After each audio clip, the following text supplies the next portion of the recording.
Well, I'd like to welcome all the audience to this session of the Institute for Holocaust, Genocide and Memory Studies at the University of Massachusetts Amherst.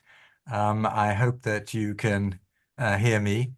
Unfortunately, we can't see you, but I'm hoping that you can see the members of the panel who I will introduce in a minute. My name is Mark Roseman.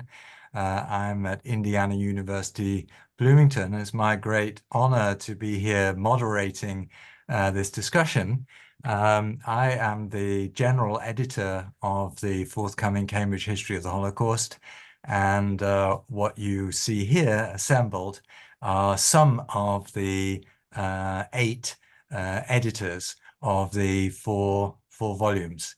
And I will be introducing these wonderful folk shortly, but I would just like to mention that there are another three editors who are not present, but whose contribution has been equally remarkable to this endeavor, and they are Jürgen Matthäus from the US Holocaust Memorial Museum, Natalia Alexion from the University of Florida in Gainesville, and Laura Jokusch from Brandeis University.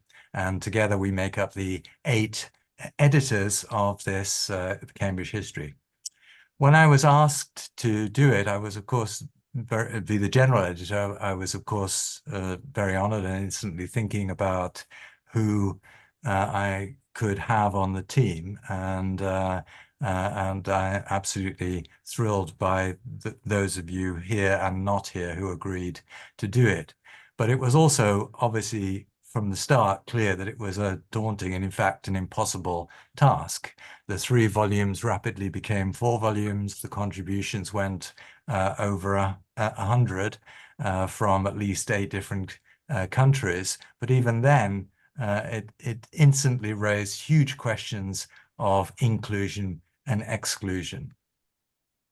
Partly, and we should remind ourselves that the Holocaust, although it's now a self-evident label for us now, was not a phenomenon whose contours were defined at the time. It wasn't a term in use at the time. It's a post-war term that emerged to capture phenomena that were not necessarily seen in quite the same way at the time. The Yiddish term Urban, it implied something a bit different to the notion of war crimes, which was the term often used to describe these and other atrocities in the immediate post-war period. The Western scholarship then talked about the final solution, which was the term that the Nazis had used for the murder program against the Jews. But that also implied a much narrower focus on top-level policy than the term that we now use, the Holocaust, has come to signify.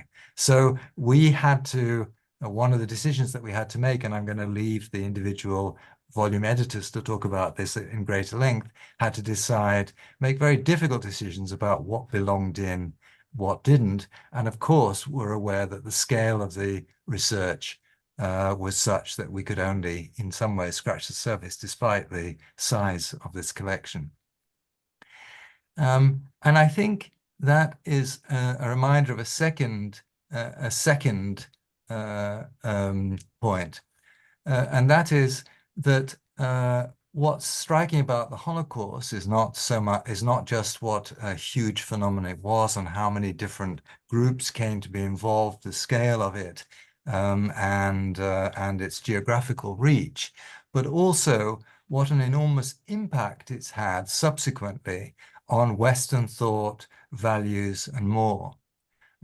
We didn't ask whether the Holocaust was unique, but something that is clearly very distinctive about it is the scale of reflection that it's prompted.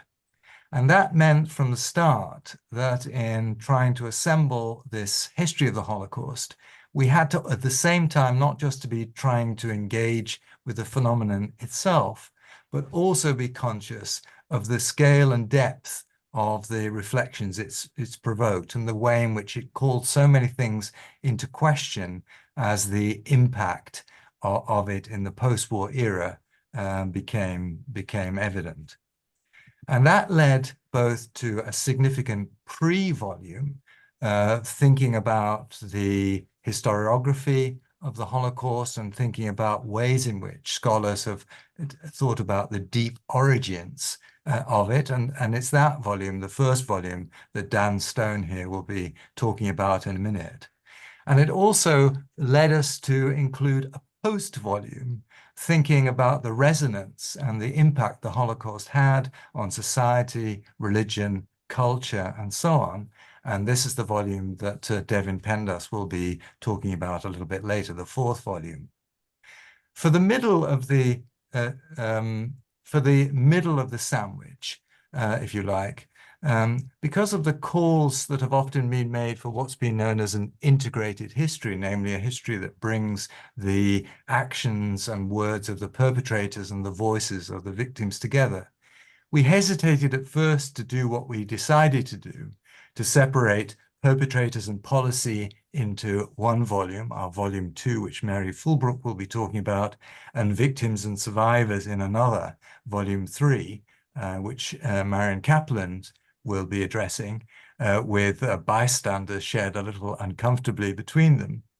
But in the end, we concluded that while the best perpetrator history is certainly written with an eye to victim experience, and victim history clearly cannot be written without awareness of what the perpetrators were up to, yet the Holocaust remains in some ways the most unintegrated kind of history, with the perpetrators operating with no sense of the real human beings they were targeting, and the victims finding it extraordinarily difficult to make any sense of those who were casting them out of humanity.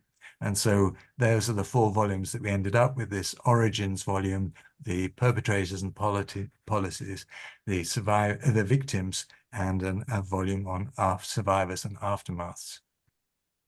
One of the challenges of this format of the Cambridge history, but one of the things that made it most stimulating, and I know that the individual editors will be addressing this, is that it's supposed to offer both historiographical review and new findings. And that's a real tall order in the length of a short chapter.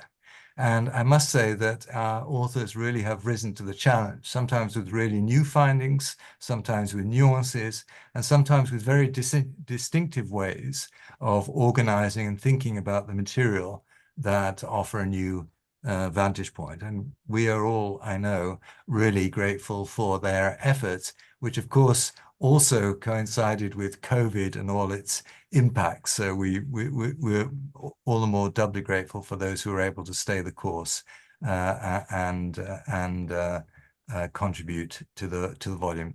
That's enough from me. So let me now turn to the individual contributors. I'm going to introduce them individually as they address the volume. So volume 1, as I say, is edited by Dan Stone and in fact myself. Dan is Professor of Modern History and Director of the Holocaust Research Institute at Royal Holloway, the University of London in the UK.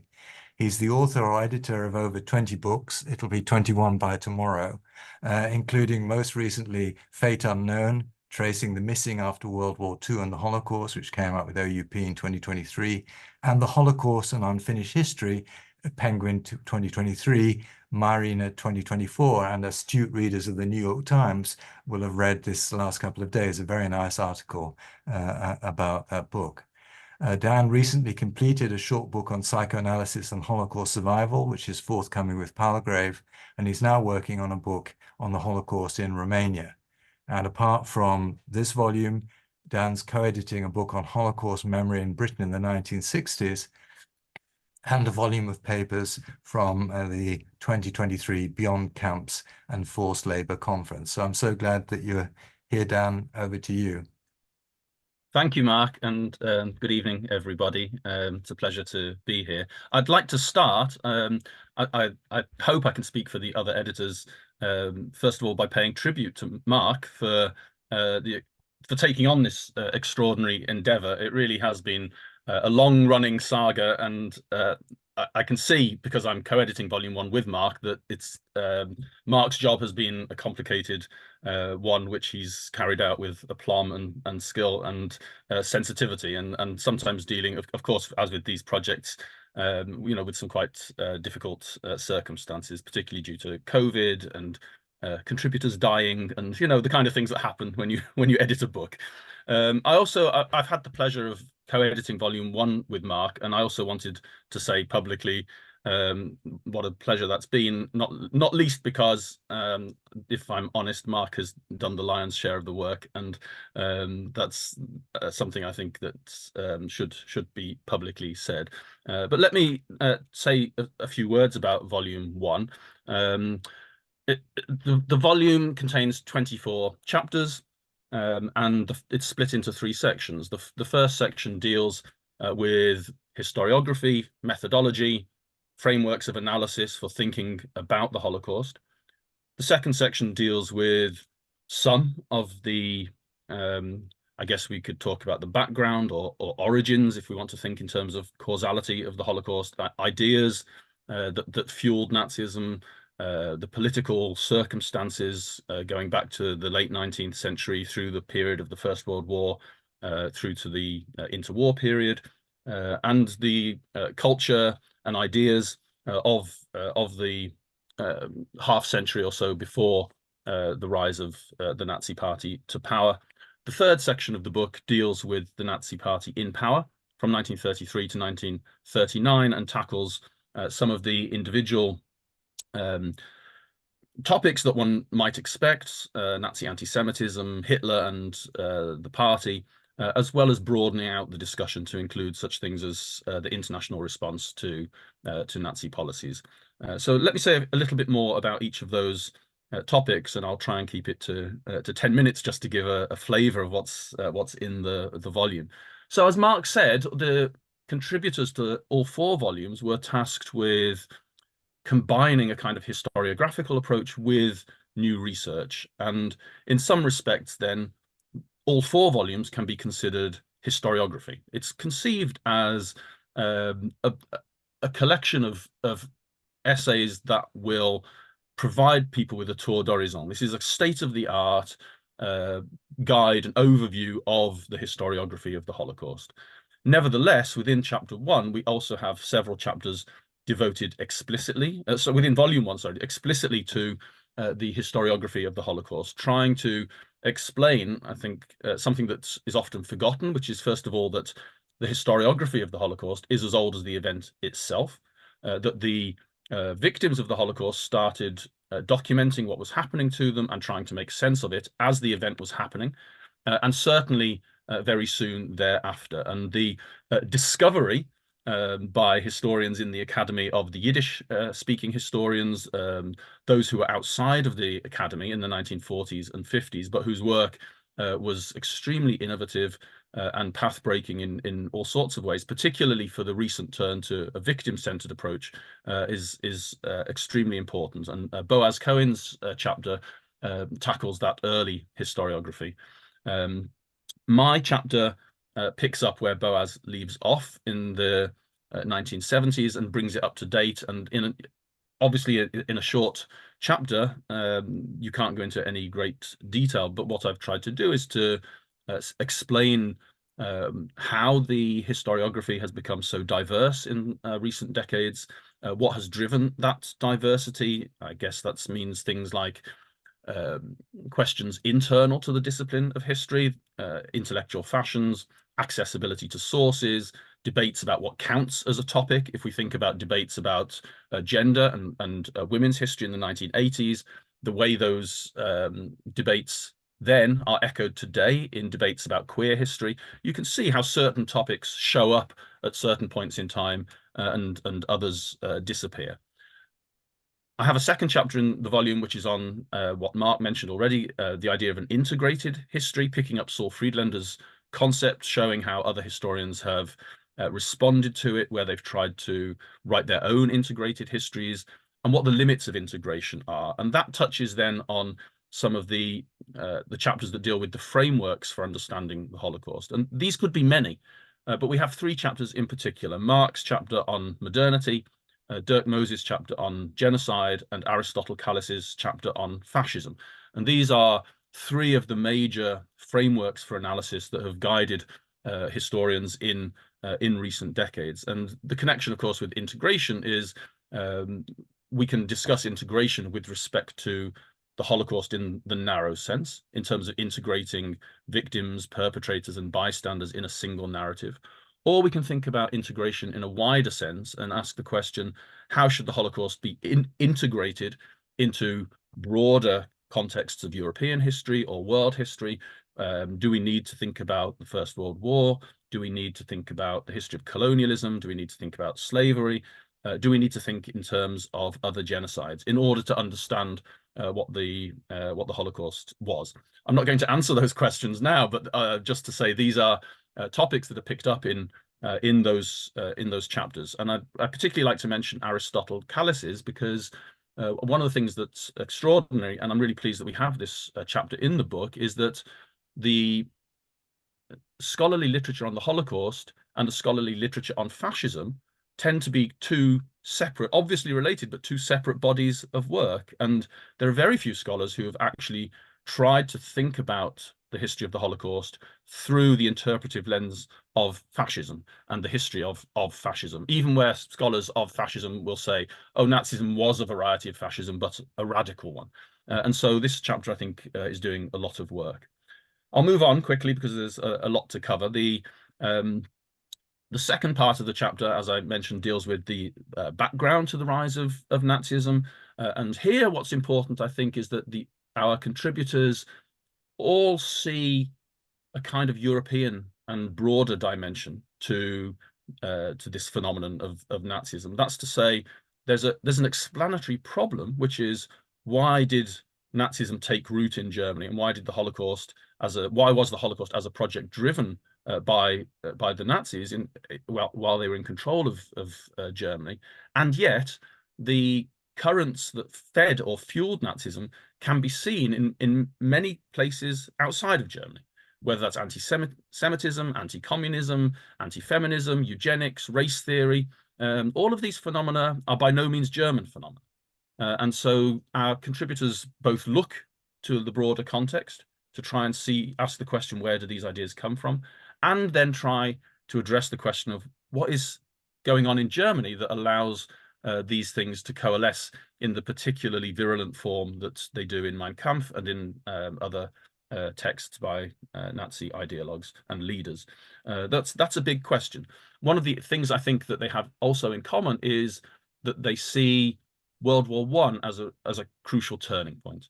There are many of these debates about race, for example, that were already in train before World War I, but World War I reshapes many things in modern Europe. The creation of the successor states to the now defunct empires, the idea of ethnic or national homogeneity, the notion of statelessness, the creation of concentration camps, the refugee problem, all of these things form part of the background to the rise of Nazism and are identified as such by the authors in the volume. And we have chapters on anti-Semitism in particular, on anti-communism, on the idea of race, on the significance of World War I, and on the turbulence of Weimar. The third section of the book then is on the Nazi Party in power up until 1938, with chapters on Hitler, including a chapter by Thomas Weber, which presents a very strong argument that in favor of the idea that Nazism and particularly Hitler's ideas were exterminatory from the very start. The development in anti-Semitic policy from 1933, ideas about race, the phenomenon known as Judenforschung, or research into the Jewish question, scholarly research into the Jewish question promoted by the Third Reich, the idea of the Volksgemeinschaft, or the people's community or the racial community in Nazi Germany, a chapter on dispossession, a topic which I think is often forgotten, but extremely important in terms of understanding what happened to the Jews of Germany in those years, a chapter on Kristallnacht, and then two chapters which broaden out to a more international dimension, if you like. So first of all, Nazi ideas about expansion, Lebensraum, and so on. and a final chapter in the volume by Jonathan Wiesen, which is on the international response to the rise of Nazism, including some very important reflections, I think, on the US and the challenge of fascism and isolationism and so on in the American context at that period. So that covers the chapters. I'd just like to, if I may, conclude by citing a couple of things that Mark and I wrote in the introduction to Volume 1, because I think they give you a sense of the overall tenor. We didn't, there was no party line for this volume. We didn't tell our contributors what to think, but certain common themes emerge, I think. And one of the things that we wrote about Nazism is what one ultimately sees is Nazism as an apocalyptic, utopian, and shape-shifting movement, drawing on fantasies, fears, and hopes of different constituencies, but framed by a radical core of beliefs, especially anti-Semitism and the need for German expansion in the context of a life and death struggle against the Jew in order that the Aryan race might prevail. And that's something that comes through very strongly, I think, in all of the chapters. It's by no means a return to a simplistic intentionalism of the 50s and 60s. All of the contributors are aware of course, the literature of the 1980s and 90s, but it is an insistence on the fact that however ad hoc and reactive Nazi policy might have been, particularly during the war, however much realpolitik came into the equation in terms of the Third Reich's dealings with its allies as well as with its enemies, nevertheless, the choice of the Jews as victims can't be explained without this core of radical beliefs. And that's something that I think comes through very strongly. The volume as a whole stresses, as we wanted it to, that only a multi-causal approach to the Holocaust will do. Different authors in the book have different views on where to place the stress and the emphasis in explanatory terms. But I think the overall effect, and I'm sure this is multiplied by 4 in terms of the whole collection, is in a kind of Arendtian sense, in a way, to show we need to identify all of these features because in some ways they, in Hannah Arendt's terms, they crystallize into the phenomenon that we're trying to explain. And I'll stop there. Thanks, Matt. Thanks so much, Dan. I just want to invite all our contributors to keep an eye on the Q&A. There are already some questions coming in. And Marianne, I don't know if you can see them because some of them, I think, from Yitzhak Kerem will relate most to you. But first of all, it's Mary Fulbrook's turn as co-editor of Volume 2. Mary is Professor of German History at University College London and former Executive Dean of the Faculty of Social and Historical Sciences there. Her latest book is Bystander Society, Conformity and Complicity in Nazi Germany and the Holocaust, which came out in 2023.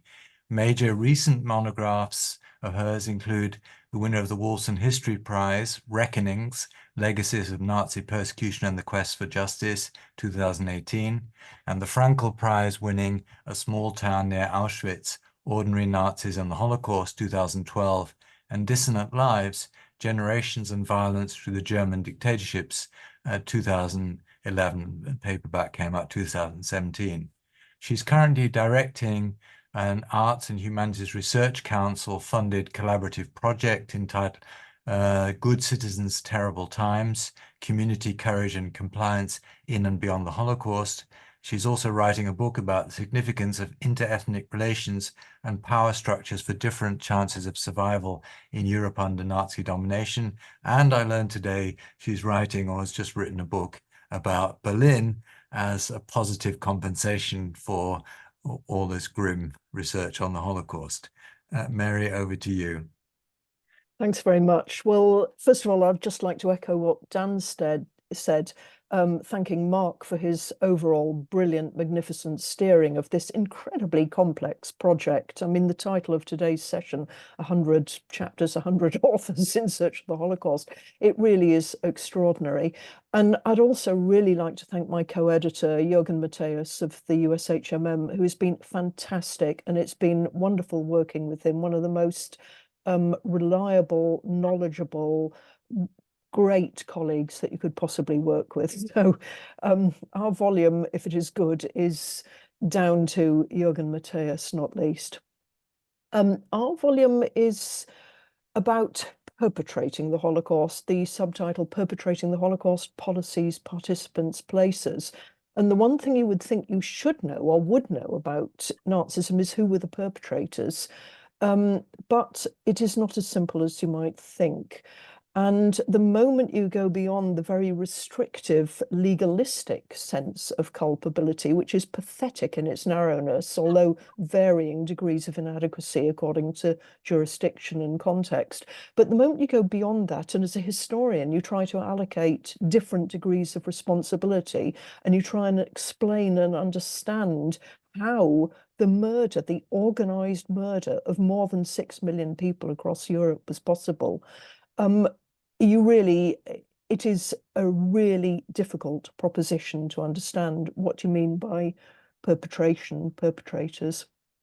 And what our contributors have done, I think, is an amazing job of illuminating in different stages, different arenas of Europe, different arenas of warfare, different periods during the war, different organizations, national communities, other communities. They've really opened up whole vistas trying to illuminate what the current state of the historiography is in their different areas, thematic or regional, and also what we don't know and what we need to still discuss, both conceptually and in terms of doing empirical research.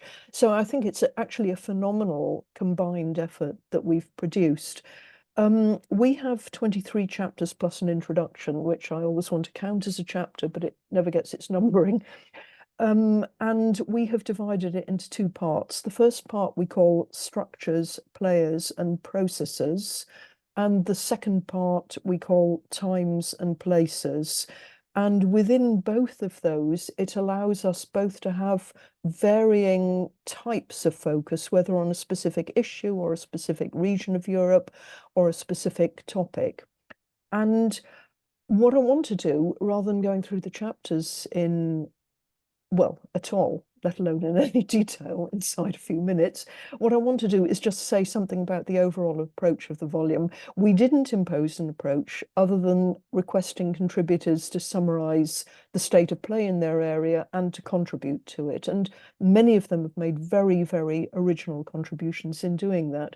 But what has emerged is actually, I think, a fundamentally new way of conceiving of perpetration in the Holocaust. And let me just outline a couple of ways in which I think this is the case. When you talk to wider publics, you find an extraordinary number of preconceptions still persisting. I was invited to meet a friend of a neighbour last night who asked me, on hearing what I did, why were the Germans so uniquely anti-Semitic? And I nearly blew up at that, but I tried to give him a quick lecture on varieties of anti-Semitism around Europe and how one deals with it. So his conception was somehow that German anti-Semitism explained the Holocaust. Another very widespread misconception, which is prevalent in research that's been done on school children, for example, in Britain, is the notion that it's Hitler and his henchmen and a few key organizations like the SS that are solely responsible. And I think what our book shows is that this search for a Hitler order, or understanding the evolution of German policy, or the Germans as some sort of undifferentiated mass who are uniquely anti-Semitic, is all really to be put on one side, and new vistas have to be opened up. We address those issues where they are relevant, for example, in a fantastic contribution by Christopher Browning on Hitler. But we offer a quite different perspective, and I really hope that this volume will be read, digested, and spread.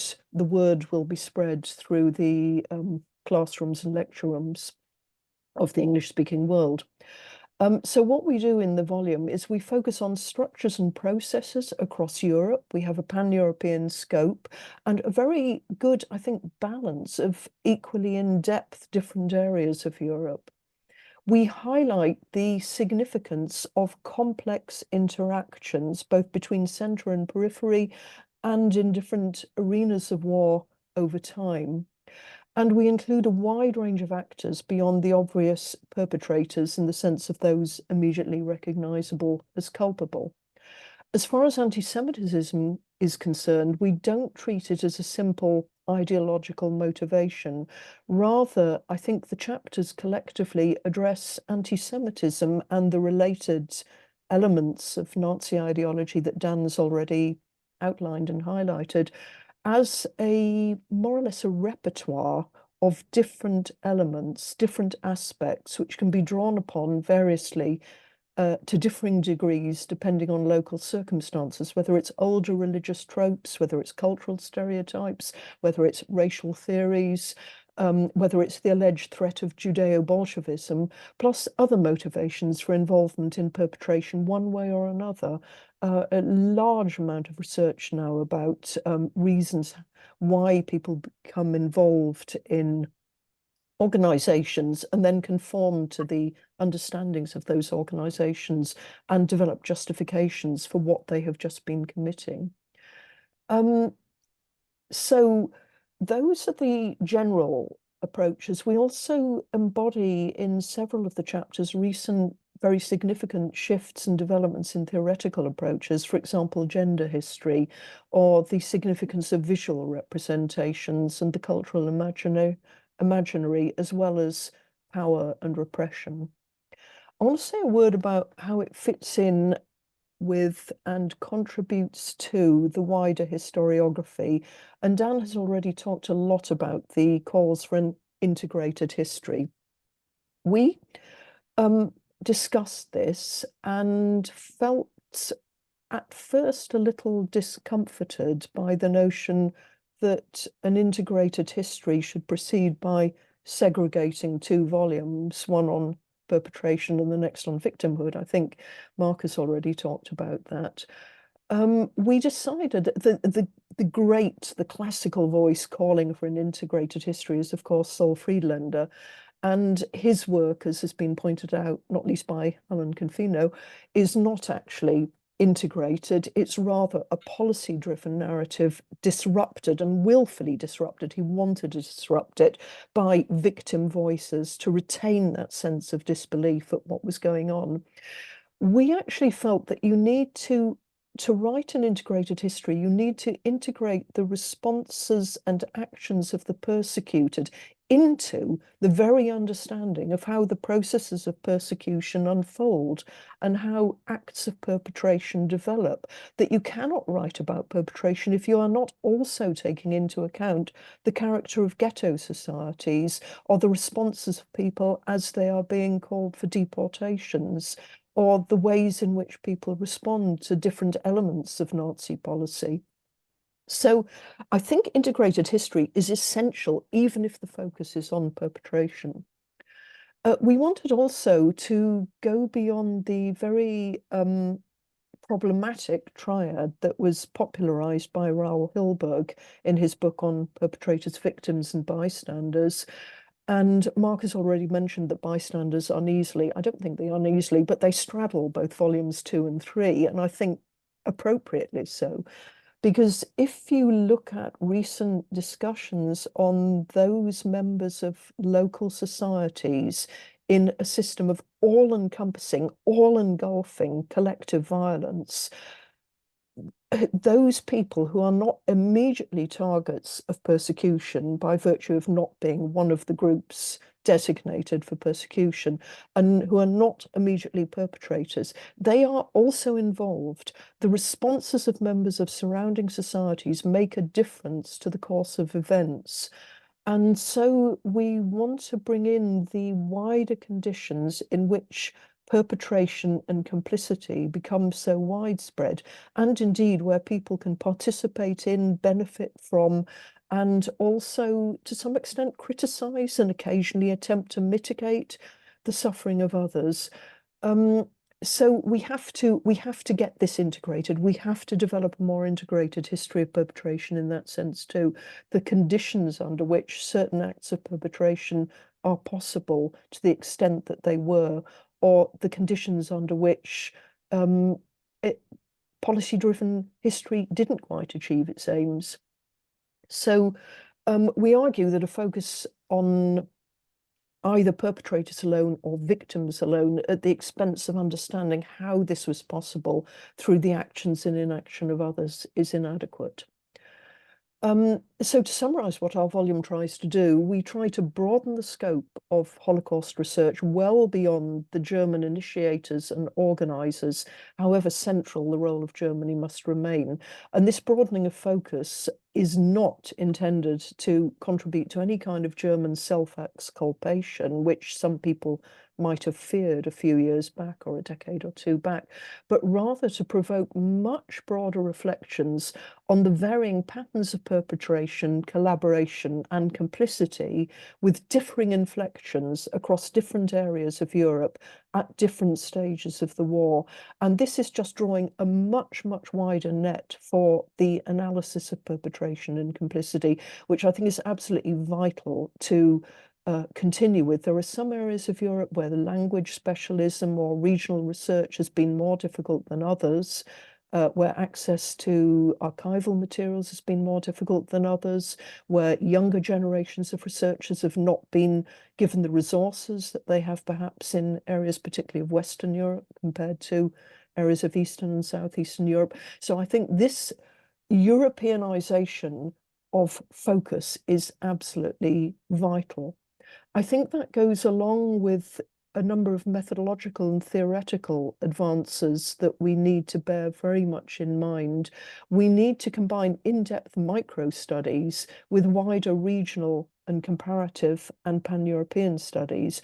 But to do that, we need to work harder on developing a conceptual framework that is applicable across cases, across regions, across different areas. And Mark already raised this in his general introduction, to decide what it is, what is the phenomenon, if you like, that we're trying to explain in different areas.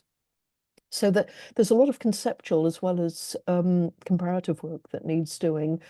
And I think beyond that, we need to get away from nouns towards understanding processes. So getting away from the simplistic nouns about who were the perpetrators, although clearly there are some, or who were the bystanders, however useful such nouns are for specific moments in the conflict, to try and understand the process and the ways in which people change and shift sides and become differently important over time.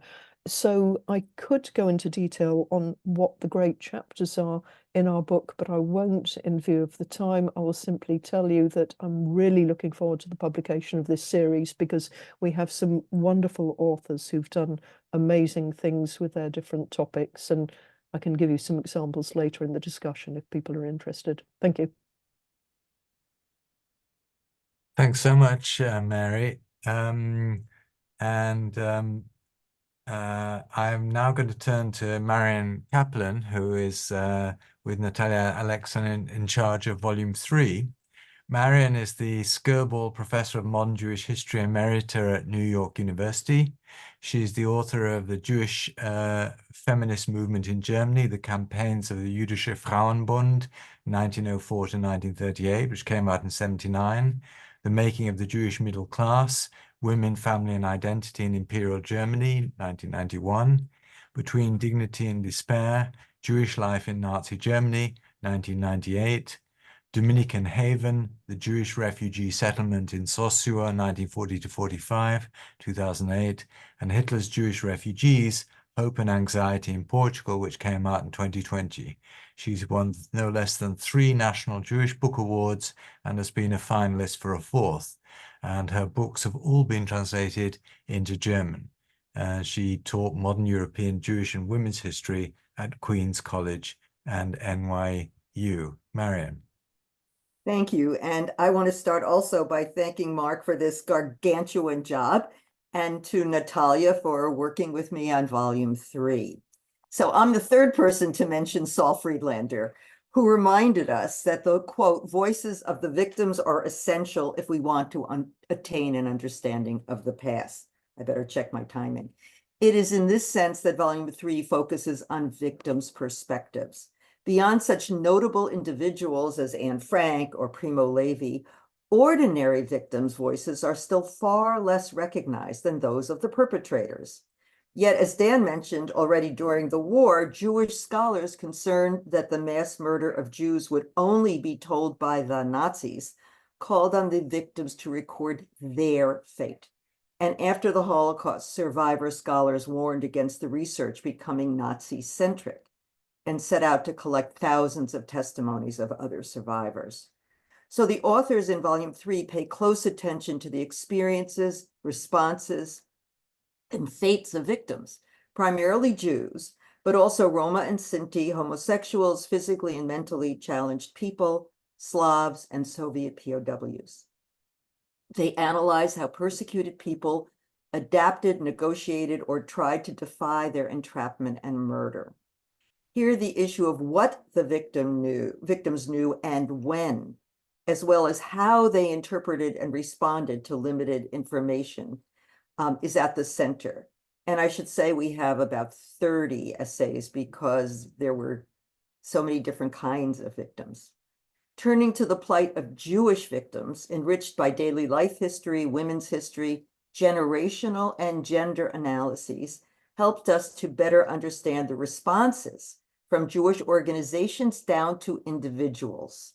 Volume 3 brings together such aspects of daily life as family, religious practice, culture, and historians also focus on local situations and individual experiences, which often differ dramatically, even in the same place.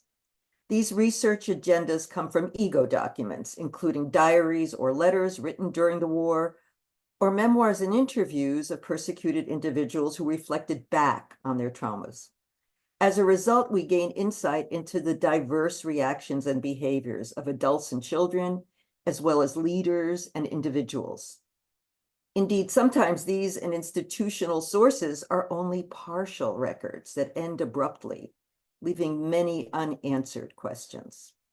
This volume not only addresses the events of the Holocaust, but also gives an overview of debates, and we've talked about this historiography now as well.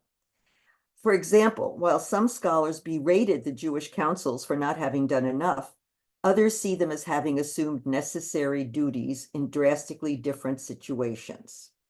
Moreover, some essays show how historians have changed their critiques over time, influenced by the discovery of newer materials. Our authors also pay increasingly close attention to various aspects of Jewish agency and resistance, well beyond armed struggle, such as culture and religion. For example, Jewish ghetto archives in Warsaw, Lodz, Vilna, Bialystok, and Kovno demonstrated that one could fight with pen and paper as well as with guns. I'll now focus in on these essays.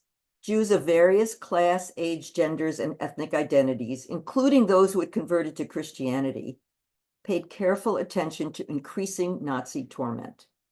Jewish organizations, families, and individuals scrutinized national and local anti-Semitism and increasingly noted bottom-up reactions within their neighborhoods and even among former friends. Many witnesses registered their shock and disbelief that seemingly successful integration in the West and more tenuous status as citizens in the East could be upended so quickly, not only by governments, but by hatred from the grassroots. In Europe, where Jews made up a very small proportion of the populations, a vast range of Jewish responses already occurred in the 1930s, including extensions of Jewish social work, Jewish schools, Jewish emigration, along with employment and retraining centers. Over time, however, relentless persecution threatened and then stamped out any alleviation. Still, it's crucial to realize that Jews could not predict the future in the 1930s. This reminds me, Mary, of what you said about the next door neighbor's friend, because you always hear that. Why didn't they get out earlier? And as much as people today may read backwards from 1945, curtailing of rights and violence in Greater Germany did not mean that people could envision ghettoization, mass shooting, or extermination camps. However, by 1942, the genocidal nature of Nazi policy grew increasingly clear to many European Jews. And you see this in some of the essays. And still, some Jews fought their own death sentences, driven by the will to survive and the imperative to resist. They hid, passed as non-Jews, and escaped with the aid of Jewish organizations, non-Jewish helpers, or on their own. So, this volume attends to victims' agency and its limits. The majority of German and Austrian Jews fled, not all to countries that remained safe, and about a quarter of Jews from Bohemia and Moravia left their homelands, as well as about 1 in 10 Jews of Poland by the time of occupation. Further, over 2 million Jews managed to flee to the deep interiors of the Soviet Union, where many women and men died from malnutrition, disease, and overwork, and yet they had rescued themselves from the Holocaust. The overall death rates during the Holocaust require an analysis of victims' experiences, starting in cramped spaces that perpetrators forced them into. After the November pogrom, the German Reich began coercing Jews to leave their homes and belongings to relocate to Jew houses. In Eastern Europe, Jews confronted forced, overcrowded ghettos of various sizes. In Tarnow, for example, a young woman described 10 people from 4 families in one room. Having found a makeshift shelter, most Jews faced severe food shortages, although many Jewish councils tried against overwhelming odds to organize subsistence. When they could, leaders and communal networks provided soup kitchens and schooling for children. Indeed, Jews also continued to search for meaning during their genocide.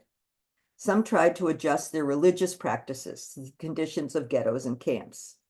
Jewish men, women, and children wrote diaries and letters, hoping that others would learn what had happened. For example, those who gathered the Oneg Shabbat underground archive in Warsaw worked to assure historical knowledge of communal and family life, of women's experiences, refugees, and forced labor. In fact, inhabitants often organized readings, concerts, or acting groups. Despite starvation, disease, and forced labor, many Jewish women, men, and children helped maintain their own humanity with cultural and spiritual activities. While many Jews had written diaries in hiding, in later years we learned from the writings of people who actually faced death. Importantly, historians have learned from Jewish voices. As David Silverklung reminds us, quote, "They left us their stories." Without much of that, that history would be lost. This volume also portrays the most desperate situations. Jews could not prevail over the Nazi policy of mass murder, yet we still see traces of attempted escapes, resistance, along with gender, class, and age differences to contemplate. Writing, drawing, educating each other, burying accounts of disastrous treatment, up to and including iconic acts of armed struggle, such as the Sonderkommando uprising in Birkenau in 1944, offer a spectrum of possible reactions by men and women. Volume 3 also addresses the issue of gray zones. These encompass Jews in situations where some achieve power and privilege over other Jews in ghettos and camps. Additionally, these essays explore the dilemmas Jews face in planning escapes, organizing rescue, and considering a revolt. In Eastern Europe, hundreds of thousands of Jews tried to escape from ghettos and camps and attempted to hide or pass as non-Jews. Also, they organized uprisings in dozens of ghettos and camps, along with efforts to join partisan fighters against the Nazis. And we note that gender differences existed in concentration camps, military occupation, and ghettos. Women carried double vulnerability in terms of, quote, race and gender. And yet in hiding and passing, Jewish women could often have an easier time than Jewish men.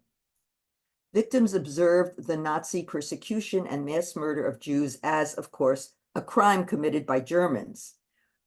But the voices of the persecuted implicate majority societies in Eastern and Western Europe. Omer Bartov has reminded us in the East what we call the Holocaust and associate largely with mass murder and gas chambers was played out more intimately in the form of communal massacres. And yet cooperation also existed between Jewish and non-Jewish resistors. Our essays also focus on non-Jewish victims. The Nazis turned their murderous gaze on what they considered hereditarily determined, disabled Germans and German Jews. In Nazi parlance, these were, quote, unproductive human beings, or, quote, life unworthy of living. Whoops, that's my alarm telling me to stop. But I only have another paragraph. Now I have to stop it. Okay. Stamping out homosexuality was part and parcel of the Nazi racist agenda as well. Trying to keep themselves safe, homosexual men express their agency through solidarity and discretion remaining in the closet. Roma throughout Europe, attacked, sterilized, and murdered, have left few written documents. Nevertheless, they too attempted to ward off Nazi attacks. The Nazis targeted Slavs and Soviet POWs as well. The latter, the Soviets, not seen simply as enemy soldiers, but as subhuman racial enemies, in quotes, meant that Nazis turned them into the second largest murdered group, 3.3 million people. Certainly more work needs to be done. For example, this volume focuses on Europe, yet the Holocaust was, quote, on the move, affecting victims and perpetrators across the globe. Scholars have just begun to include Africa, Asia, South Asia, and the Caribbean. In conclusion, people reviled and condemned by Nazi Germany, its allies and collaborators, exhibited what little agency remained to them within murderous enterprises and structures. Our volume seeks to tell a story, not of heroes, although there were many, but of the experiences and reactions and voices of three-dimensional victims to racist terror and murder. Thank you. Thanks so much, Mara. Sorry about the interruption at the end, and thank you for self-policing on the time.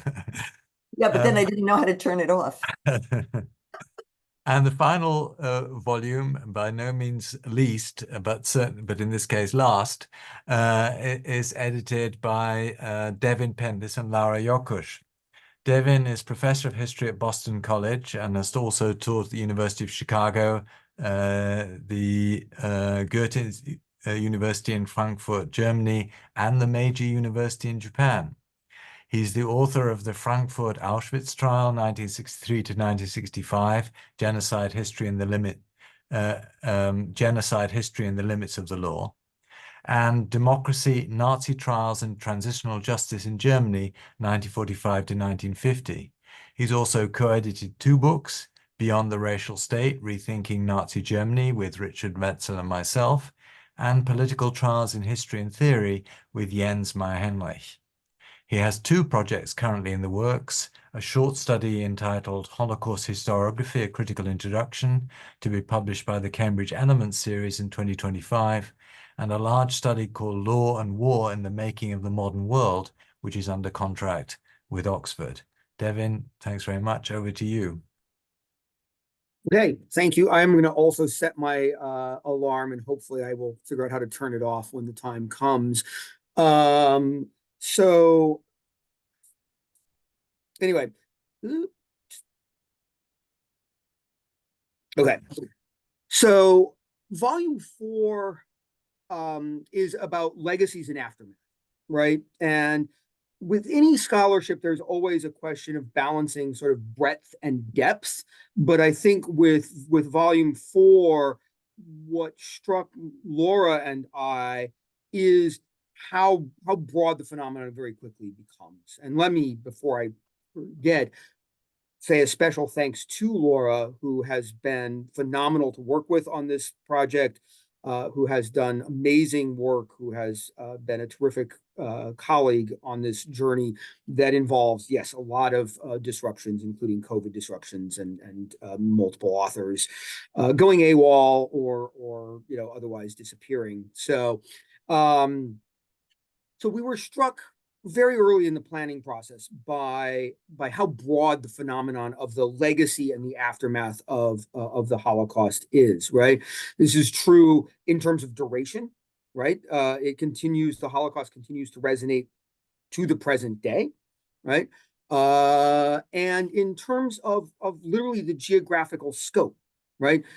There are Holocaust museums as far afield as Australia, as Buenos Aires, as Canada, right? This is truly a global phenomenon, right? The Holocaust obviously resonates most strongly, perhaps, in the areas where it took place, Eastern Europe, Germany, but it resonates much more broadly than that. Some of this follows the pathways of Jewish migration after World War II and into the areas of the diaspora, but it also, resonates very strongly in areas that have little direct implication, right? And one of the things that we also talk about is the way that it's not just the Jewish diaspora that carries Holocaust memories with them around the world, but also collaborator diasporas, right? There's substantial controversies in both Canada and Australia around allegations of Ukrainian participation in the Holocaust that create real sort of legal and political scandals, right? So the sense of the history of the legacy of the Holocaust as a kind of global history of the second half of the 20th century is something that really informs the way that we approach the volume. The other thing that's striking is the wide variety of areas of life, social, cultural, intellectual, political life that are impacted by the aftermath of the Holocaust, right? So you cannot simply write a political history of the Holocaust's aftermath. You cannot simply write a cultural history of the aftermath of the Holocaust. You have to cover all of these things. And we really urged our authors, though, to keep in mind that this is not an encyclopedia, right? It is the Cambridge history. The goal is not merely to offer kind of a factual summary of what's going on, but to really offer an account of the scholarship in the field and a state-of-the-art intervention into that scholarship across this wide variety of fields. I will say that one of the downsides of that is that not all of our chapters speak directly to all of the other chapters as much as one might ideally want, right? There is some, the diversity of the topics means that there is also some level in which parts of the volume are doing their own thing that are not directly in dialogue with other parts of the volume. So, what I would really want to focus on here, right, is that we try to really talk about the range of areas of life in which the Holocaust has an impact in the post-war period, starting right away in 1945 and in many cases continuing to this day. So there are political ramifications, legal ramifications, economic ramifications, intellectual ramifications, and cultural ramifications, broadly construed, right? So on the political side, right, this is the range of policy questions that confronted post-war societies in 1945 about immigration law, for example. Will you accept Jewish refugees? If so, how many, right? What kinds of restrictions will you put on this? If you are a collaborator or a perpetrator society, do you pursue legal prosecutions, or do you reintegrate perpetrators or collaborators? Do you give them their pensions back, right? Moving into later time periods, right? What do the politics of memory look like? Right, we have very interesting chapter on Eastern Europe and memory laws in Eastern Europe as right-wing populist governments across Eastern Europe try to regulate the memory of the Holocaust in such a way that diminishes its Jewish dimensions and highlights its Polish or Ukrainian or Latvian dimensions, right? So those are the kinds of political questions that various chapters sort of deal with, right? There are legal questions, right, around the criminal prosecution of perpetrators, around the criminal prosecution of collaborators, right? But also concerning things like restitution of stolen property, reparations for harms done, right? This is where the legal and the economic kind of overlap, right? Because one of the things that's very challenging for survivors of the Holocaust is that they've lost everything, right? They've lost their homes, they've lost their property, they've lost their patrimony, they've lost, in many cases, many of their relatives. They frequently have to move to a completely different country, right? They may or may not know the language, they may or may not have career prospects, right? And that entails not just sort of the psychological challenges that poses, although those are very real and very significant, but very real concrete material challenges, right? How are you going to pay the bills, right? How are you going to start your life over again, right? And so this kind of legal and economic side of the story really, I think, overlap and speak to each other very, very strongly, right?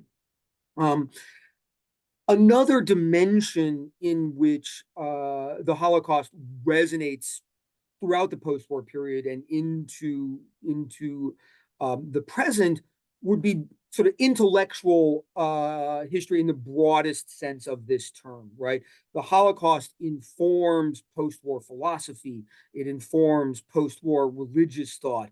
It forms a topic of genuine intellectual challenge in its own right, in the simple question of how do you represent the Holocaust adequately, right? What forms of cultural representation are permissible, right? The famous Adorno quote that to write poetry after Auschwitz is barbaric, which is both a cliche and a gauntlet that's thrown down to post-war intellectuals, right? And so, we have several chapters dealing with various dimensions of this question of how do you both think about the Holocaust and how do you think about thinking after the Holocaust, right? What does it mean to engage with the tradition of Western thought in the aftermath of a rupture in that tradition? The challenge is, obviously most of the assumptions coming down from the Enlightenment, for instance, but even many of the assumptions of anti-Enlightenment romanticism, for instance, right? And so, it's not just, well, what do we make of the Holocaust? But what do we make of the fact that thinking about any intellectual project after the Holocaust has to be reevaluated, right? So that's sort of a set of chapters that focus in on that intellectual challenge. And then we have a lot of chapters, probably about half of our 25 chapters deal with what might be called culture in one way or another. The cultural processing and memorialization of the Holocaust, of the aftermath of the Holocaust, of the trauma of the Holocaust, right? And so, we have chapters on memorials, we have chapters on museums, we have chapters on film, on literature, right? On the various forms of cultural production that humans in all societies, in all times and places engage in, but that after 1945 engage directly or indirectly with the question of the Holocaust. So just to give one quick example, one of the things that's very interesting in our chapter on Holocaust museums is the question of to what extent is this, should this be a museum that is dedicated specifically and exclusively to the Holocaust, or as we start to see increasingly in the 90s, these become museums of the Holocaust and toleration, or the Holocaust and human rights, right? To try to broaden the focus in a way to universalize the message of the Holocaust, which you might see as a good thing, but at the cost then of losing some of the specificity of the Holocaust, right? So how do you institutionally instantiate memory of the Holocaust, right? And this is where, again, the long time frame that many of our chapters have to deal with becomes important, because this challenge is evolving and changing as the last of the survivor generation passes away, right? And so we are moving into now an era of post-memory, as it's been called, right? Where there are fewer and fewer living survivors, and at some point in the not terribly distant future, there will be none. And yet it seems that the Holocaust will continue to be a touchstone for cultural production, for intellectual reflection. And what does that look like in 2040 or in 2050, right? And we have a very interesting chapter on the Holocaust and digital humanities, in which one of the things that the author talks about there is these attempts to create holographic testimonies, right? In which they take snippets of testimony from actual survivors that then can be algorithmically slotted into answering real-time questions and projected holographically, so it seems as if you're talking with a living survivor. Obviously, there are, I mean, it's a remarkable piece of technology. It's fascinating. It also opens up a lot of ethical challenges, right? In the sense of you're interviewing a person who is no longer alive, who might wish to modify their answers if they were, but no longer can do so. But that technology also generates, enormous possibilities for forgery, for fraud, for distortion, for lies, right? And so, as we move increasingly into this period of post-memory, I think the ethical challenges and the political challenges are going to increase rather than decrease as we move forward, right? Which brings me actually to really sort of my last point that I want to make, and this, I was really struck by this. Mark and I were having a short phone conversation the other day, and he mentioned to me, he's been reading the chapters of our volume, that he was struck by how political, and in some cases even politicized, some of our chapters are in comparison with some of the earlier volumes. And I was reflecting on that. I think that's true in at least some cases, right? But also that's unavoidable because they are dealing with the present in many cases, right? And so the political fights that we are having today, right? These questions of memory, these questions of legacy are implicated in them, right? I was thinking after my conversation with Mark about the recent elections in Poland, for example, where the Law and Justice Party lost power, which had been, the moving force behind many of these memory laws that wanted to make it, a crime to acknowledge Polish collaboration in the Holocaust, for instance, right? And that's going to change, presumably under the new government, or they will at least try to change that. How successful they'll be is linked to this broader project that the new Polish government is engaged in trying to undo the authoritarian turn under Law and Justice. Will they succeed? We don't know, right? Because it hasn't happened yet. And so, one of the things about our volume is, in some cases, the authors ask questions that can't be answered because the answer isn't available, because the phenomenon itself is still ongoing, is still unfolding. And so there's a tentative quality, and yes, a political quality, right, to some of the chapters in this volume, because it is not just about the past, but it is very much about the present. Right? And I will leave it there. Thanks so much, Devin. I see some questions in the Q&A, and I invite others. I don't think we have a huge amount of time. I will respond to two very quickly, since I think they apply to the whole volume. Tina Grossman, who is in fact a contributor to the volume and an author of a really magnificent chapter, co-author of a magnificent chapter on displaced persons, which opens the fourth volume, asked who the intended audience is.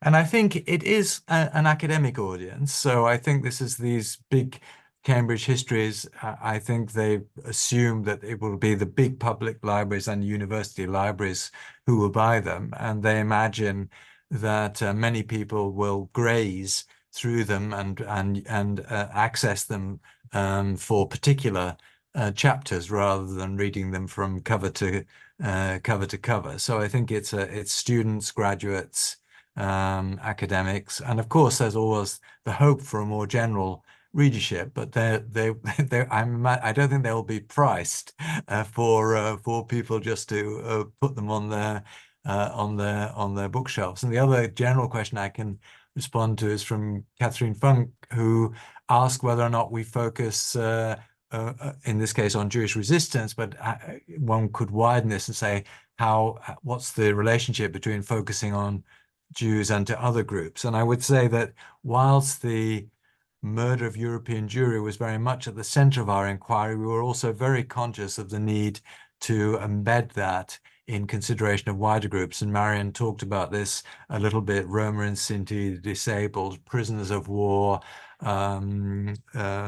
homosexuals, also violence against partisans, war-related violence, and wider racial thinking. So all of the volumes in different ways, whilst they have this focus on the murder of European Jews, also it's always embedded in consideration of wider themes, violence, and group experience. I see questions from Yitzhak Kerem, who asks if about the treatment of Sephardim and Mizrahim in the Holocaust. I fear we may disappoint you there, Professor Kerem. We certainly acknowledge in all sorts of ways the diversity of the Jewish people, and as Marion said, the multiplicity of locations in which violence takes place. This isn't an encyclopedia, so it's not a 1,000 entries on multiple topics, but a smaller number of longer articles. And I must say, we do not have, this is one of the many gaps which will be pointed out to us and which we were ourselves aware. We do not have a chapter specifically on the experience of Mizrahi Jews. So I must apologize for that, and I fear there are many other gaps that we in the end were unable to cover. Are there any other? Maybe I could just add, which is the article by Beata Meyer does talk about the Sephardi contribution to the Dutch resistance or the Dutch organizations. That's number one. And I think to add to Mark, we did not include Afro-Germans, although this morning I learned that there is a new book, just came out, Columbia University Press, by Professor Sarah Castile on Afro-Germans under the Nazis. So more literature is coming out, and we will, if this were to be done in 10 years, there would be much more. And the USHMM, the Holocaust Museum, has a bibliography for Afro-Germans and for Jehovah's Witnesses, another group we did not include.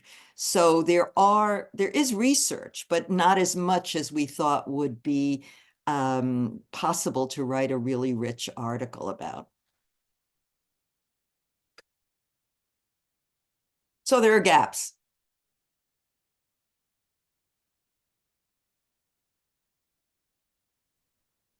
Yeah, I would just add very quickly that, one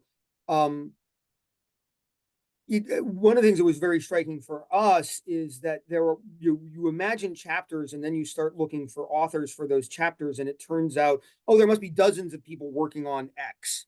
And it turns out there are not as many people working on X as you would think, right? And so you start, especially if it's a topic that is not well within your own area of research expertise, and you do what one does, which is go through the internet, and you start looking at bibliographies, and like, Professor so and so was working on that, but Professor so and so is 78, and there's nobody, there hasn't been a book on this in the last 15 years, or right. And so some of these gaps were a surprise to me as well, right? So for those with graduate students, I think I can give you suggestions for things that desperately are calling out for new research.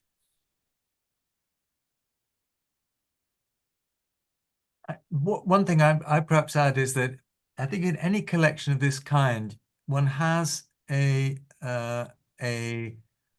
challenge as to whether or not you want to be future-proofed, or whether or not you want to convey and add to a sense of what is the central scholarship up to now. And so I think sometimes some general histories actually have a brief from the press to look to the future. And actually, I think that the sort of companion to Holocaust literature had exactly that kind of a brief, and so there also is in train, and they are looking to the future in a sense of trying to anticipate what the trends will be. We didn't have that brief, and my sense has often been that where histories chase what was the latest trend those are the ones which often most quickly date, because you look at them and you remember, yes, in 2017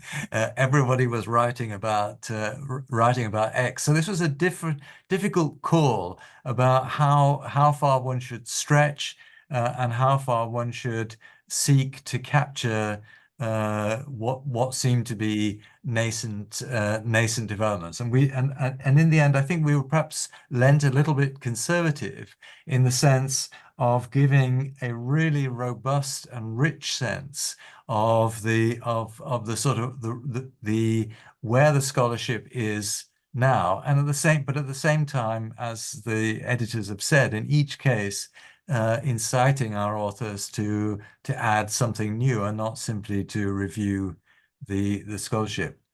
I don't see any other question. I'm not entirely clear, and this is the problem of it's such a shame that Alan could not be with us, of when we should be finishing. I think we are nearing the end. Check the chat, Mark. Okay.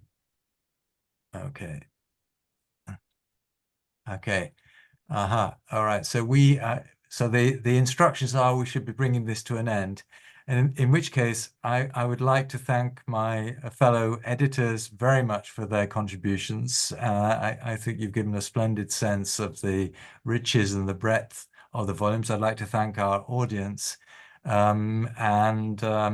I think you'll be able to find all of us on our respective websites, and I think I can speak for everyone. Marian Kaplan from NYU has said this explicitly, that if you have further questions that haven't been responded to, please do reach out by email, and we'll be delighted to respond to you. So just Devin Pendas is at Boston College, Dan Stone is at Royal Holloway at the University of London, and Mary Fulbrook is at University College London. You will find, and I'm at Indiana University Bloomington, you'll find us all there, and we'll be delighted to respond to your questions. So thank you very much, everybody, and bye-bye.